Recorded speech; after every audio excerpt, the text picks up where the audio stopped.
Welcome A to Z Odia study. आज आम आलोकपात करवा ओडिया पीजी एंट्रांस निमंते जो छात्र छात्री मैंने प्रिपेरेसन होती से किपरि भाव में पढ़ले किपरि भाव में प्रिपेरेसन कले परीक्षा रे भल मार्क रखी क्वालिफाए हो पारे।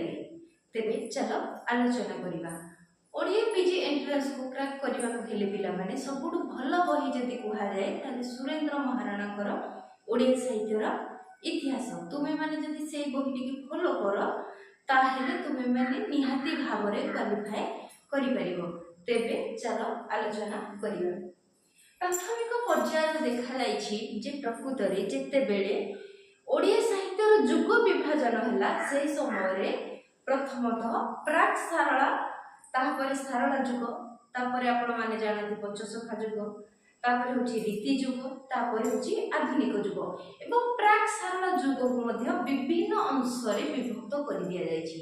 जेमिति कि कहिला बळकु पर्टिकुलर विभागीकरण पिला माने नुह हेतिरे लोक साहित्य जीव चर्या साहित्य जीव मादला पांजी जीव नाथ साहित्य जीव शैव साहित्य जीव जेमिति अछि कि मार्कंड दास को पड़ोसा ज्योतिषा केशव कोइली जीव एवं अन्यान्य रचना जो गुड़िक रहा प्रस्ताव रचना गुड़िक पे प्राक सारला जुगरे जीव एवं एथिरे केतेक रचना एवं विपदीयमान रचना रही परवर्ती जुग जो आगे अच्छी सारला जुग समय कपिलेन्द्र देवर समय सारला दास को उद्भावन होते सारला दास जन्मित होते आपण मैंने जानते एवं मन रखि था कपिलेन्द्र देव गोटे नाटक परशुराम वियोग नाम रचना करथिले एवं सारला जुग केवल सारला दास नाम नामित एथिपाई जे से पौराणिक रचना करने सहित अनेक गुड़िए काव्य कविता बा महाकाव्य जहाँ कही अत्युक्ति हेब नहीं पौराणिक ताहाको रचना करथिले। ता परवर्ती जुग होछि हमर पंचसखा जुग। पंचसखा जुग आम माने जानिछे जे सारला दास जेतेबेले पौराणिक ग्रंथ गुडी को रचना करथिले ता परवर्ती कवि माने जो माने उद्भावन हेबे से माने कोन आधुनिकता मुहाइबे कि ना समाज से समय को आधुनिकता को मुहाई नथिला। तेणु से माने मध्य कोन करे ना से पौराणिक को नहीं नूतन किछि उद्भावन करने चेष्टा कले जमी जगन्नाथ को नहीं विष्णु को नहीं से माने विभिन्न काव्य कविता ग्रंथ मान रचना कले। आपण माने जानिछन्ति जगन्नाथ दास भागवत काव्य रचना करिसन्ति अच्युतानंद दास हरिवंश रचना करिसन्ति बलराम दास लक्ष्मी पुराण रचना करिसन्ति अनंत दास शिशु अनंत दास अनंत गोई नाम रचना करिसन्ति। ए सब जो गुड़िक रचना पिला माने सब गुड़िक पौराणिक उपरे बेसिक भाव रचना करा जायतिला। तार कारण हैला जे प्रभावडा पडिथिला सारला दासंक ठारू कारण प्रभावडा पिला माने जुग अनुଯାयी पड़े। ता परवर्ती आमे परवर्ती जुग देखिबा आमे माने रीति जुग रे पिला माने मन पकाओ जे प्रकृत रे धनंजय भंज जे कि होउछंती उपेन्द्र भंजकर पितामह लोकनाथ विद्याधर सदानंद कवि सूर्य ब्रह्मा एमाने जेतेबेले प्राथमिक पर्याय आसिले सेमाने मते विभिन्न पौराणिक काव्य कविता रचना कले कारण प्रभावडा पड़िछि कोठु प्रभावडा पड़िछि ना पंचसखा जुगरु प्रभावडा पड़िछि तार प्रभाव रे माने प्राथमिक पर्याय रे कोन कले रचना कले पौराणिक रचना कले। देखंतु उपेन्द्र भंज जेमिति रचना कले लावण्यवती रचना कले सुभद्रा परिणय रचना कले किंतु ता परवर्ती पर्याय रे देखंतु कि ब्रह्मांड सुंदरी रचना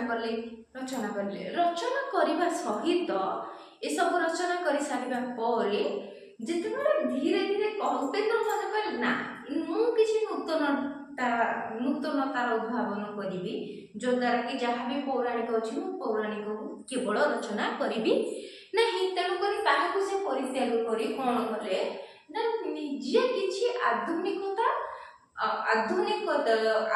रे निजे किछि आधुनिक रे काव्य कविता रचना कली जाके परवर्ती जुग को प्रेरणा जोगाइला। ता परवर्ती जुग कोन पिला माने आधुनिक जुग रे आमे माने जानि जे फकीर मोहन राधानाथ गंगाधर नंदकिशोर बळ मधुसूदन राव एई मानकर आविर्भाव होइतिला। ध्यान दियंतु पिला माने जे आधुनिक जुग मध्य तीन भाग रे विभक्त केमिति प्राथमिक पर्याय आसिला कोन ना प्राथमिक पर्याय आसिला आमर सत्यवादी युग, द्वितीय पर्याय आसिला सबुज युग, तृतीय पर्याय आसिला प्रगतिवादी युग। जेते बेले जे प्रकृत रे आम राज्य ओडिया भाषा और साहित्य पाई प्रकृत रे युद्ध आरंभ हो जाइतिला, विभिन्न ओडिया भाषा पाई संघर्ष चलीथिला। मातृभाषा को उठेबा पाई से समय रे गोपबंधु दास, नीलकंठ दास, पंडित हरिहर दास, गोदावरी मिश्र, गोदावरी महापात्र एमान समस्तଙ୍କର आविर्भाव हैला। ओ समय ना सत्यवादी युग रे एवं गोपबंधु एका कौन कले ना पंडित नीलकंठ दास एका कले जे प्रकृत रे तांकर जे काव्य कविता रे से जातीयतार स्वर को निहित कराइले एवं दर्शाइले।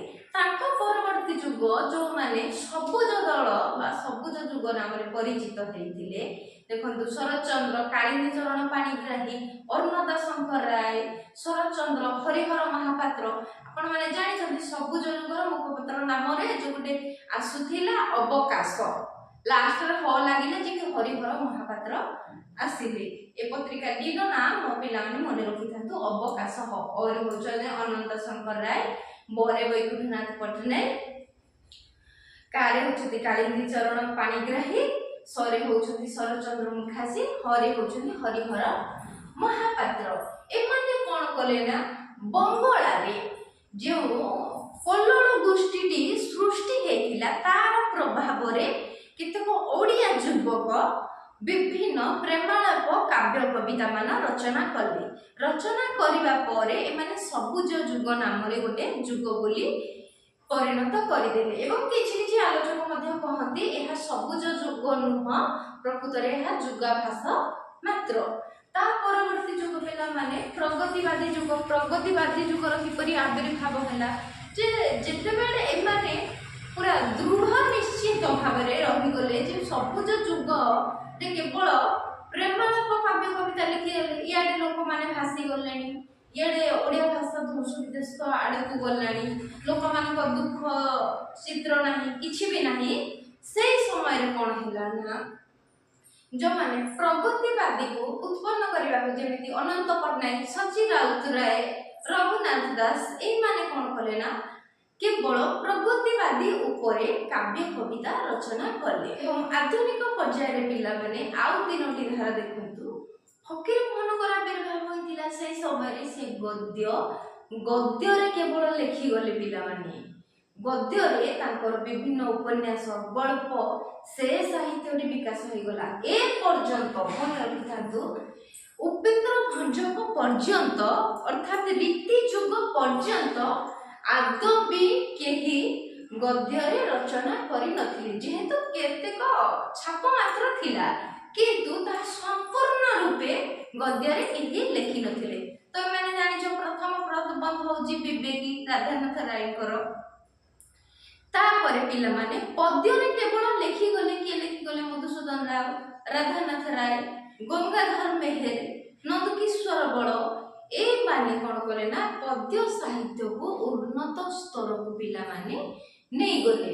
नै जिबा परे ओडिया साहित्य रे गुटे समृद्ध युगर आविर्भाव हे गला पिला ने। ओ आधुनिक युगटा सहज युग नहु एवं एई सब चली थिया बले जेते बेले धीरे धीरे एते बेले आधुनिक युगर विलय हैला।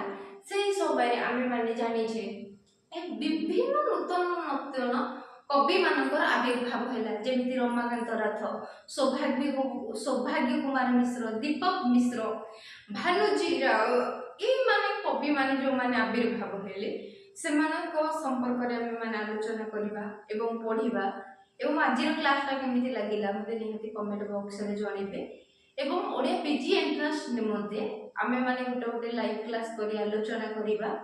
पूरा बेसिक भावे आलोचना करिबा लोक साहित्य, चर्चा साहित्य, नाथ साहित्य केमिति स्टार्ट हैला, भाषाटा केमिति स्टार्ट हैला से संपर्क रे जदि आलोचना दरकार ताले मते निश्चित भावे कमेंट कर।